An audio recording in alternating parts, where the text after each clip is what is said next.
Hey, everybody, I'm Dr. Mo Anderson, and if you want to be a better leader and a better lover, you're in the right spot.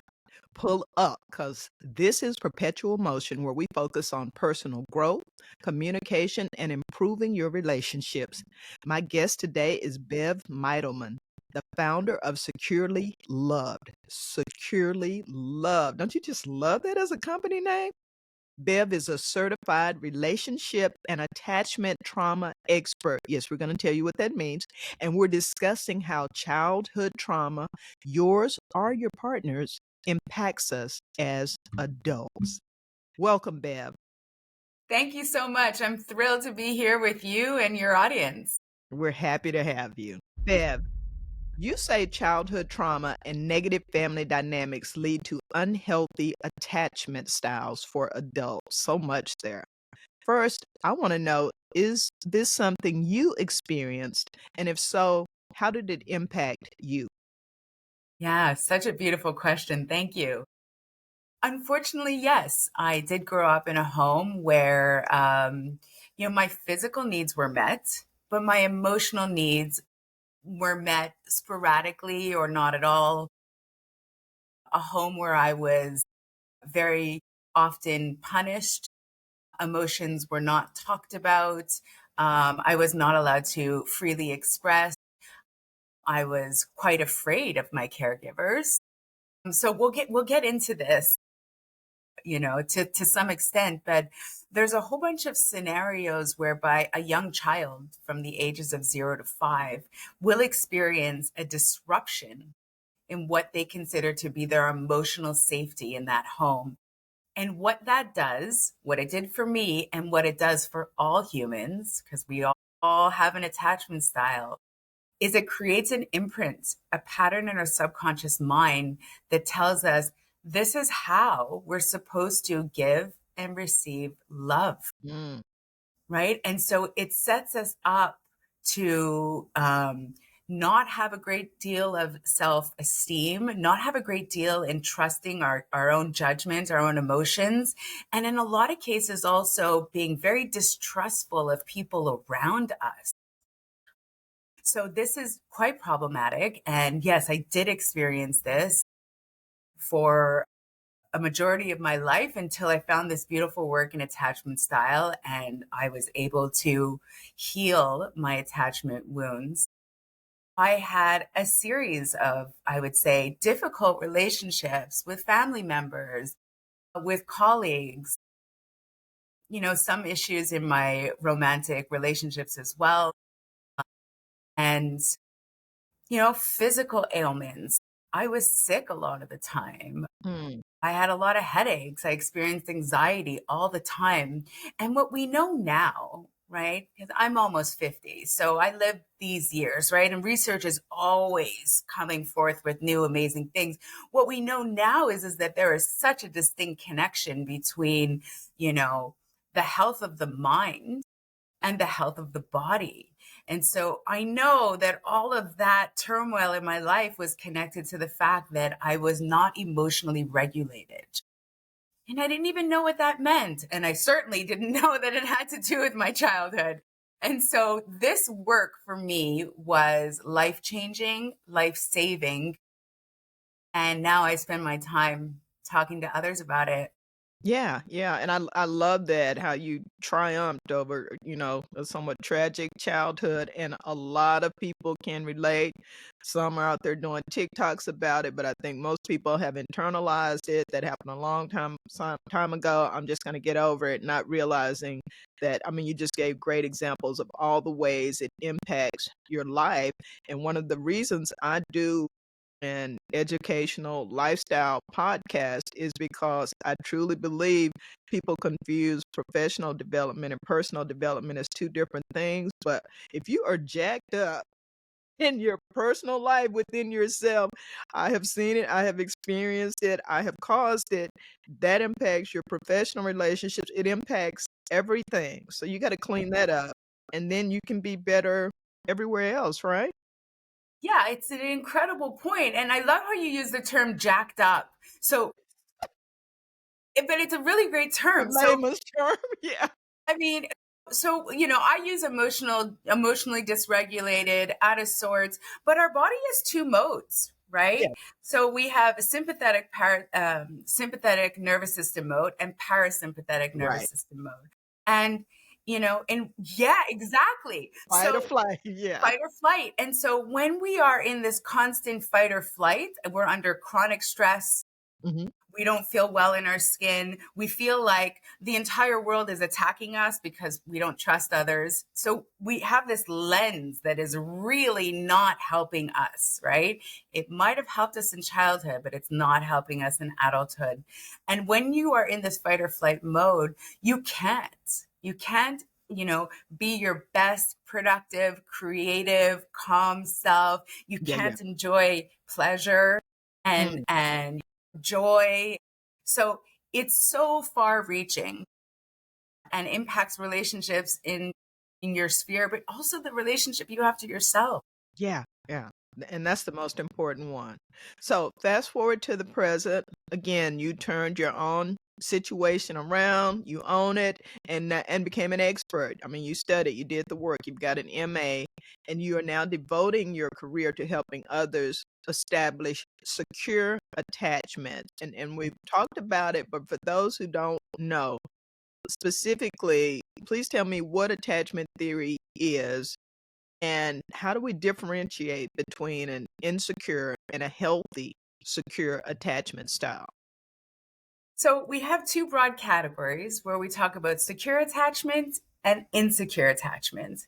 Now, we'll go into insecure in a moment, but someone who is securely attached would have experienced, and so they have a pattern in their mind from childhood whereby they felt safe, secure. They learned about emotions. They learned that they could express emotions. And they learned that in doing so, their primary caregiver would respond to them in a healthy way, right? So they learned safety and security. So they grow up to be people who've got a fairly good sense of self. They trust themselves and they trust others. They view the world as a beautiful experience of connection. So that's someone who has a secure attachment. They go out into the world. They're not the ones that have problems with family members. They're not the ones that have problems in the workplace. They're not the ones that have problems in romantic relationships. In fact, they're usually in long-term relationships. They have a set of skills that serve them very well, which means things like they understand their needs very well. They communicate in a way that is honest and authentic. They understand their boundaries. Like they're, that security has set forth a template, a very healthy template for how to interact with others. Mm, okay, Right. right. And it's beautiful. We wish everyone would have this, but unfortunately, in North America, that encompasses about 50% of the population. Yeah, yeah. The other 50% of the population comes out of a home and they have an insecure attachment style. Mhm. Now, within insecure attachment, there's a continuum where we have folks who are highly anxious, so the anxious attachers, folks who are highly avoidant attachers. And then we have people in the middle who have traits of both the anxious and the avoidant. And they're called the fearful avoidant, or sometimes called the disorganized attacher. Now, how these manifest, how they come about are there's some very specific instances, but what is common about everyone who has an insecure attachment is the one core wounding that they have from childhood is I am unsafe, Mm, which would make sense, right? They don't feel a sense of safety. They don't trust themselves or they don't trust others. And so the way that they navigate in the world is very different. okay, okay. They're surviving, right? They're not in a mode of life is beautiful. Let's make connections. I trust that if I have a conversation with Dr. Mo, that she's going to be respectful and honest to me, with me. Are these the people who just kinda explode, like, the people with the short fuses and you're like, "What the hell?" Why are you acting like this over this little thing? 'Cause that's Right. what it brought to mind. I know a couple of people like that, and I don't like to go around diagnosing people, but I'm like, "Something's wrong with you."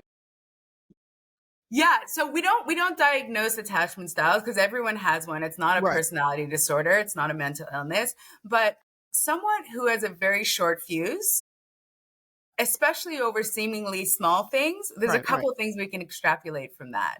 One, they're very likely have an insecure attachment style because this is where we see the cohort of people who are emotionally dysregulated. Mhm. So people who explode, emotionally volatile, have trouble coming back down to baseline, have trouble communicating in a healthy way. So like the primal example would be like someone who's calm and the next minute they're driving and they're a maniac. Like all of a sudden the road rage comes out and you're like, whoa. So we do see this level of volatility in people, and that is a distinct sign of emotional dysregulation. Now, the other thing that it shows is that it's whenever someone takes off at 100 miles an hour, their emotions against something that is small, to them, it's not small. To them, it's touching on a wounding that they have had that they still haven't healed. And so you could have, I don't know, you could have looked at someone in a way that you didn't think was disrespectful, but they interpreted it that way. And it could have touched the wound of, I am disrespected, and that's all they need. Right. So this wounding is so important to identify because it has a massive impact on, you know, our ability to moderate and regulate our nervous system and our emotional responses. And many people don't even realize this because it's in the subconscious arena, right? So it's not in that conscious awareness. So, you know, Dr. Mo, if you give someone a glance and you think you're just saying hello, like a friendly glance, and they turn around and they go, "What's wrong with you?" They interpreted it in a way. And then they're going to turn around and go, "Well, she should know better. Why would Right. she look at me that way?" And then the attack or the volatility or sometimes the language just makes me wanna have nothing to do with you. 100%. So, then you end up with, a lack of friends, and we already got a loneliness epidemic, and they don't know why nobody wants to be around them, but it's 'cause I don't feel safe around you. You don't feel safe, and now I don't feel safe around you because you're so unpredictable.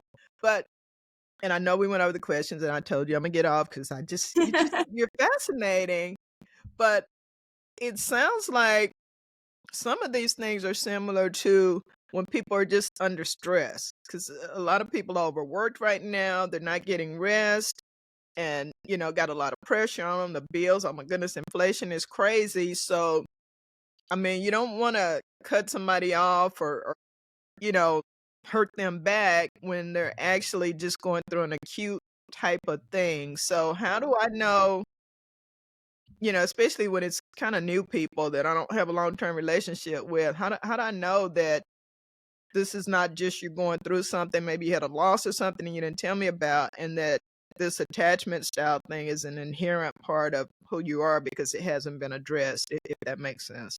Yeah, that's a beautiful question. So, stress will exacerbate what's already there. It Mm, won't create another problem. So, okay. if I want to sort of back up for a moment and talk about where some of these patterns come from. So, Okay. in the insecure realm, we talked about how we have, the person who's highly avoidant and the person who's highly anxious. The person who's highly anxious, they're seeking an external source constantly of validation, of recognition, of love. They're the ones that likely came from a home where maybe their parents were emotionally unavailable, or they Mhm. didn't feel like they got their attention, or they felt abandoned by their parents, all of these scenarios. And so these are the people who generally will, in later in life, surround themselves with hordes and hordes of people. They usually have like 100 friends. If anything happens in their life, They have to speak to every person. They spend 2 days speaking to everyone. They don't have the ability to self-soothe. That was never modeled for them Self-soothe? Is that what you said? to self-soothe. Self-soothe, okay. Yeah. And so they're highly reliant on external sources for other Mhm. people. And so their core wound is, I will be abandoned. So that Mm, is, they've experienced this level of abandonment. And if they're in a relationship with you, even as a friend, and you pull away, that will really, really harm them. So this is where we get into some interesting situations because someone who is secure or someone who's even a little more avoidant will take more time away from someone, right? That's naturally, we seek to balance the amount of time we spend with people and alone. But that is where, that miscommunication can happen very quickly with someone who's anxious, preoccupied, because their wounding tells them the person is pulling away because there's something wrong with me. I did something wrong. I'm unlikable. I'm unlovable. I'm going to be excluded. I'm not good enough. All of these stories that they're telling themselves. And then the reaction to you saying, you know what, I can't hang out tonight. I just need a little time to myself. The reaction can be so harsh. mhm. Not because you said, I need some time to myself, but because it's been triggered. I will be excluded. I'm not likable. I'm not good enough. This person doesn't want me in my life. Right, right. That's So, good. right. So, what we don't realize is that when all of this wounding just stays within us, even these seemingly non-specific interactions that we have with people have the potential to really explode someone, right? Because they're carrying around all these, they're like landmines, Mhm. right? And you don't really know where you're stepping. Right. So that's one thing. The Okay. other side, the person who's highly avoidant generally comes out of a home where there was significant neglect. They were left alone a lot. Again, maybe it was a very stoic home. Maybe it was like a high demand religion. Maybe the parent again was emotionally unavailable. This would, Could it be that the single mom had to work 3 jobs and yep, was just trying totally. to Yeah. So sometimes it's this not child learns there's really no point in me asking for help. There's no one's going to help no, me. they I have had me, myself, and I to lean on. That's it. And so they develop like a sense of, hyper independence. They become overly self mhm. reliant. And the way that they regulate their nervous system is by keeping a distance. So these are the people who have a very hard time in romantic relationships. They have a very hard time with intimacy, vulnerability. So you can see that whether you're in the anxious or the avoidant camp, these wounds that you're carrying from childhood really impact the quality of the relationships that you're going to have Gotcha, as you move into adulthood, which is gotcha. why it's so important to address these things. Makes sense. So, your question was, how can you tell who has, insecure? So, you look for emotional regulation, Okay. right? So, as soon as you can see that there's, I would say a concerning degree of emotional dysregulation, like emotional volatility. We all have good days and bad. That's not what I'm talking about. I'm talking about people who are 1 minute they're laughing, the next minute they're crying, then they're screaming, then they're drinking a bottle of vodka. They are all over the place. Let's talk about that then. You talked about self-soothing, and I'm not a professional in your area. I might be tying some things together, but is part of an attempt for someone who doesn't really know how to do it. You talked about the vodka and, that's an addiction, other addictions. Is that a way that people artificially try to self-soothe? How does that tie into the topic we have? That's exactly it. And I love that you brought this up. Thank you. And I did listen to the episode that you had on your podcast a couple of weeks ago about love addiction. I thought it was great. So Okay, yeah. kudos to those two speakers. They were wonderful. Love and sex addiction is, of course, only one form of addiction. But when we talk about behaviors, Addiction is never about the substance itself. Addiction is always a way to distract and move away from uncomfortable feelings. So people who have an insecure attachment, again, they operate in this world where they don't feel safe. They don't trust themselves or they don't trust others. And they have a high degree of emotional volatility. So Mhm, someone who's anxious, preoccupied, who feels their emotions in a really, really heightened state, mhm. they are very ripe for addiction, Mm, all sorts of addictions. So when they're not getting what they need in terms of their personality needs, which is generally around love and connection, mhm. that's when they start feeling depleted and their negative emotions start coming up. And that's where they turn to other things to be able to manage, deflect these awful feelings because they haven't learned how to process the feelings. The feelings are terribly uncomfortable and they don't know how to manage it, right? They were never taught Okay. emotional regulation. So, you know, it's extremely common in this group that we find eating disorders, that we find binge eating, that we find gambling, that we find drug addictions, that we find alcoholism, that we find binging on Netflix. And so these are some of the Netflix, no, not Netflix. I mean, listen, we're going to talk about like some addictions are You're being honest. It just kinda yeah, I felt that one. That felt personal. calling you out, Dr. Mo. I have no No, call. listen,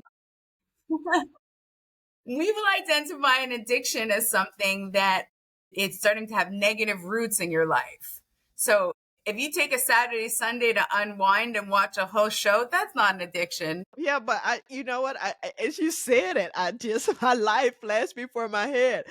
And sometimes when things get really difficult, even though I got a ton of stuff to do, I'm like, I just can't. I can't operate anymore. I am paralyzed by the worries and the expectations and all of that. And so then I binge on Netflix, and I'm being very transparent here, knowing good and damn well I got 9 million things I need to be doing. But that's all I want to do. I just feel better watching other people's lives. And the more horrible reality TV it is, I'm like, okay, they're way worse than me. I don't I don't know. I didn't realize that was an addiction, but thank you for bringing that to my attention. Yeah. So, I would love to maybe have a side conversation with you. But some of the things that you bring up there, where you talk about you're overwhelmed, you're thinking about all the things you have to do, it's very possible that somewhere in your childhood, you learned that love was connected to your achievements Oh my because god. there could be a Oh level my of god. perfectionism there. So the way that I'm going to earn my mother or my father's love is I am going to be very congenial. I am going to, do the best at everything. And so you're essentially the message is I have to earn my love. I'm not just lovable because I'm Mo. I gotta be Mo who's doing all these things to earn that love. That message carries a very strong consequence. Does that resonate with you?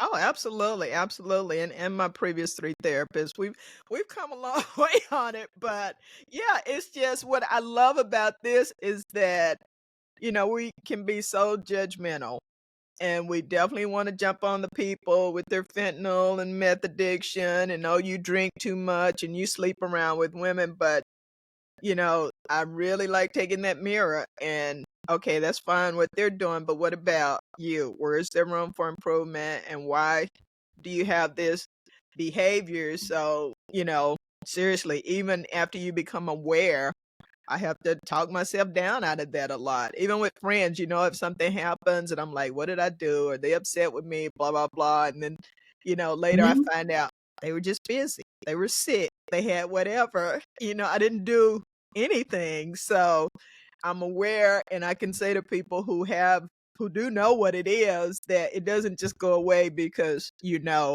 or somebody tells you how to deal with it. For me anyway, it's constantly having to revisit what I've learned and get through it, except for Netflix days, because sometimes I just I have to mean, have a it I seem like just Netflix do is that. having a terrible impact on your life. I would love to do some work with you on the side because there really is work we can do in the subconscious mind. This is the work I do with my clients to reprogram some of these patterns. So when you're talking about you have an interaction with your friend and right away you're programmed going, what did I say? Did I do something wrong? Was it me? That's a program that you have in your mind, right? Okay. Instead of just, well, they'll call me back when they have a chance. You assume, Mhm. so it's, you don't have that trust in yourself, or you're still developing that trust in yourself. Yeah, that part. Um, so yeah, I mean, fair, right? But I want to just like round out the whole discussion around addictions Yes, I won't because interrupt again.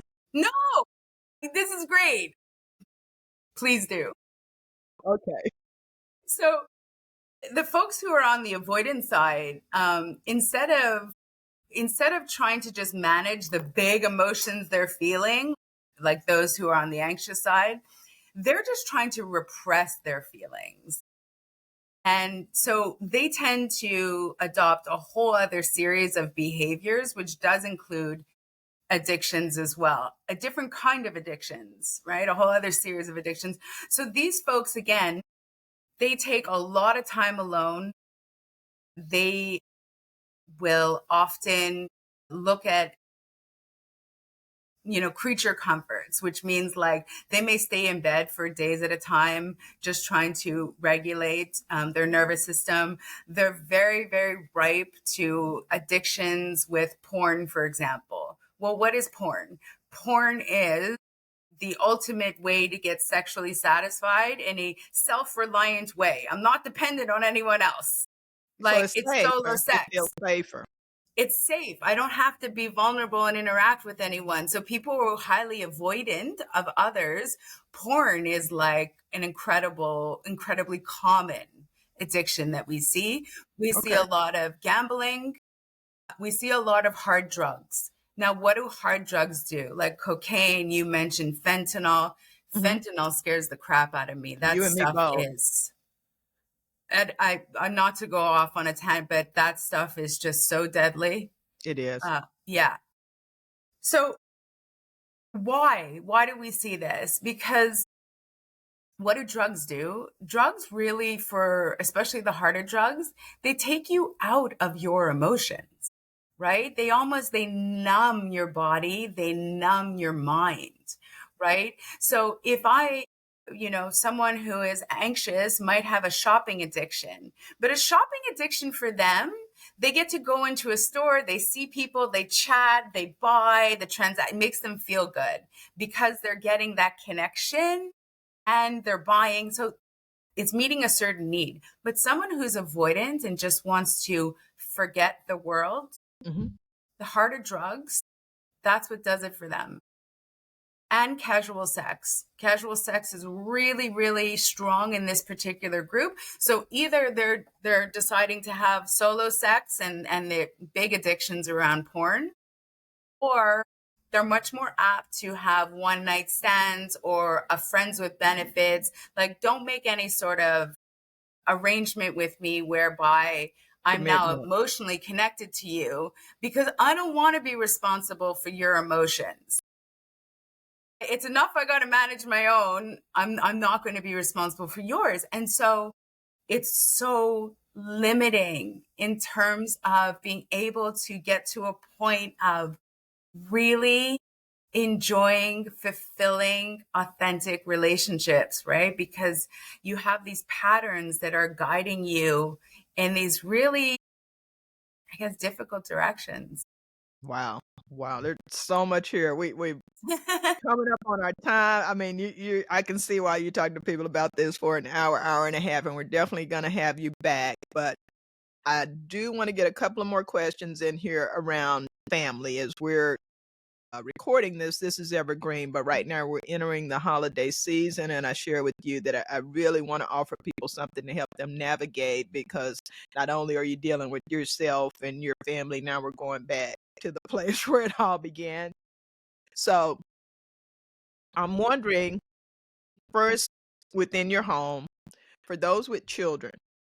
who don't recover from this childhood trauma, don't recognize how it's impacting them, how it's presenting in their adulthood, do they or are we passing this on to our children and grandchildren, creating a toxic cycle? Unfortunately, if we're unaware of Mhm. our behavior, we would have no reason to change it, True. right?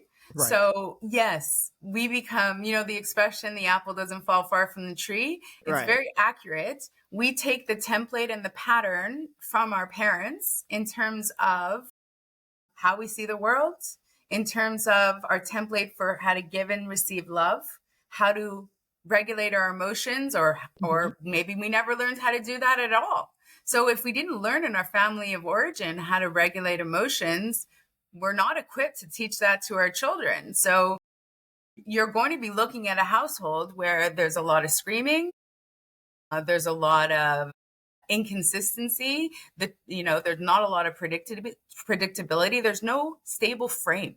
Mhm. Children need a stable, secure frame, Right. right? They need fairness, they need love. And so, if you haven't learned that, then of course you're going to pass this on to your children. But you can learn it. It's a skill like anything else, right? Like, you might not have learned how to cook in your family of origin, but you learned later on because you wanted to make healthier meals for your kids now that you have children. You can do the same with emotional regulation. You could learn the skills Mhm. and then teach it to your children, which is just model it for them, right? You Yeah. don't even have to, That's just model beautiful. it. Another form of generational wealth is passing on, mental health and wellness. I like that, and that's very encouraging. Yeah. Yeah. I see Go ahead, I'm sorry. Sorry. I see emotional regulation as incredibly important for family dynamics, but also, in the broader community for violence prevention, Mhm. for abuse prevention. Makes sense, yeah. So, if you're able to communicate in a healthier way that you're angry, you don't have to act it out. So, rage, if you learn better ways to manage that, or to recognize that rage is really just indicating that you're sad or disappointed, and Mhm.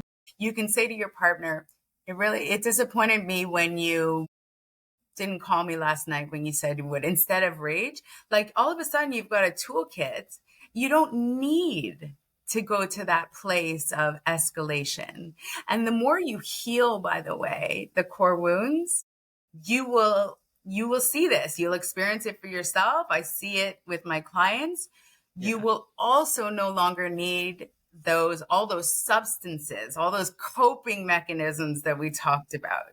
right, So that's another byproduct of and becoming securely attached. I can testify to that, as, I grew up with some volatility, a lot of profanity and things like that, and so that was my default when I got angry, and, once I learned to get past that, do things differently. I still have my moments because somebody's out there going, "Yeah, right." But I feel like my indignation matches the situation now instead of being disproportionate to it, and, that was the problem, but it just makes life so much easier not feeling that tenseness like a lit fuse all the time, and I know a lot of people are walking around like that, just suppressing it, biting their tongue, and I'm just gonna tell you, you don't have to live like that, and it's not You healthy do. either for your heart, for your nervous system, for your physiology in any way. If you're on edge all the time, we're gonna tell you how to get in touch with Bev in just a minute. But last thing, quickly, can you give us a couple of tips for navigating the family dynamics as we go back into these, homes of our childhood and friends and relatives, and not everybody is there has engaged in the personal growth we're trying to do. How do we navigate that and still be part of the family but not be injured again?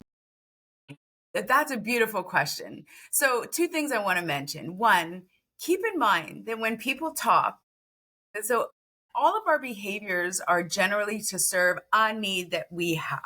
Mhm. So when someone talks to you, they're coming at it from their perspective. It doesn't necessarily mean that they're trying to harm you. So, even if they say something silly, Maybe it's just they want to be heard. Maybe they think their advice is helpful and they want to contribute, whatever it may be.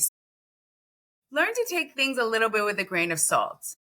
But more importantly, I would, before you sit down for the holiday dinner or family gatherings, I would write down a list of 3 or 4 non negotiable topics. So, things you're not going to talk about. So, for example, if you have a family member that always asks you when you're going to lose weight,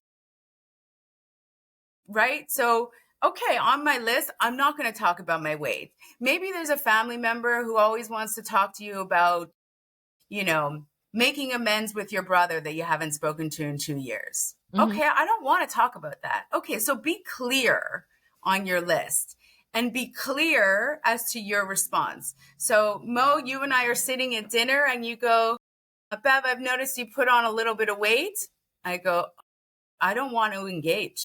This is on my list. And I Mhm. go, thank you, Mo. I'd prefer not to talk about it. And then you turn your head and you go, Sylvia, how are you doing? Yes, not only the response, but the follow-up, the body language and everything. Okay, what if there's nobody next to you? Do you walk away?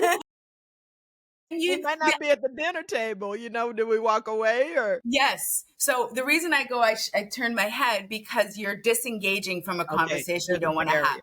So Okay. you're just saying, thank you. You're acknowledging, I'd rather not talk about it. There's my boundary. You're not engaging. And then you're stepping away. So if you're not at a dinner table, you go, excuse me, I'm going to the washroom. And you step away. Nobody can force you to engage in a topic you don't want to engage in. But what happens is that because these are unhealed wounds and someone says something, it triggers you, your reaction is to want to fight. Mhm. So take a different approach because once you fight, you lost the battle. You've engaged, you're aggravated, you'll probably start crying and yelling. It's not good. So be A clear. whole event is ruined. Okay, I love that. That's a gem right there. So much to take away here, y'all, but make your list of non-negotiable topics and how you're going to professionally and pleasantly walk away, change the subject. I really like that. That's good. And if it's my family, once I do walk away, they're going to go and tell everybody else, girl, don't ask her about so Perfect. because Perfect. you've established I'm not engaging on that topic. And even though you did it politely, you sent a message. Here's a boundary. Please don't cross it anymore today. Let's have a good time. So I like Yeah. that. Right. So it's not about being rude, but like, and it's very difficult to communicate your boundaries if you don't know what they are. That's why spend a few minutes thinking about what are the 3 or 4 topics that are going to really light a fuse. And so that if they happen to come up, You're prepared. you're prepared. You're prepared because mostly we're just hopeful, but we don't prepare. I hope this doesn't happen, but I haven't prepared myself for if it does, really, because that's just it. I'm gonna pray that this doesn't happen, but then when it does, as it always does, I have no plan. And so what most people do is when it does, they just sort of like they go, oh yeah, they oh yeah, I've been working on it, and then they go pour themselves another glass of wine And it because began. they're trying to deal with the big emotions that have come up, but they don't want anyone to see that they're upset, they're sad, they're hurt, they're overwhelmed. No, everything's fine, right?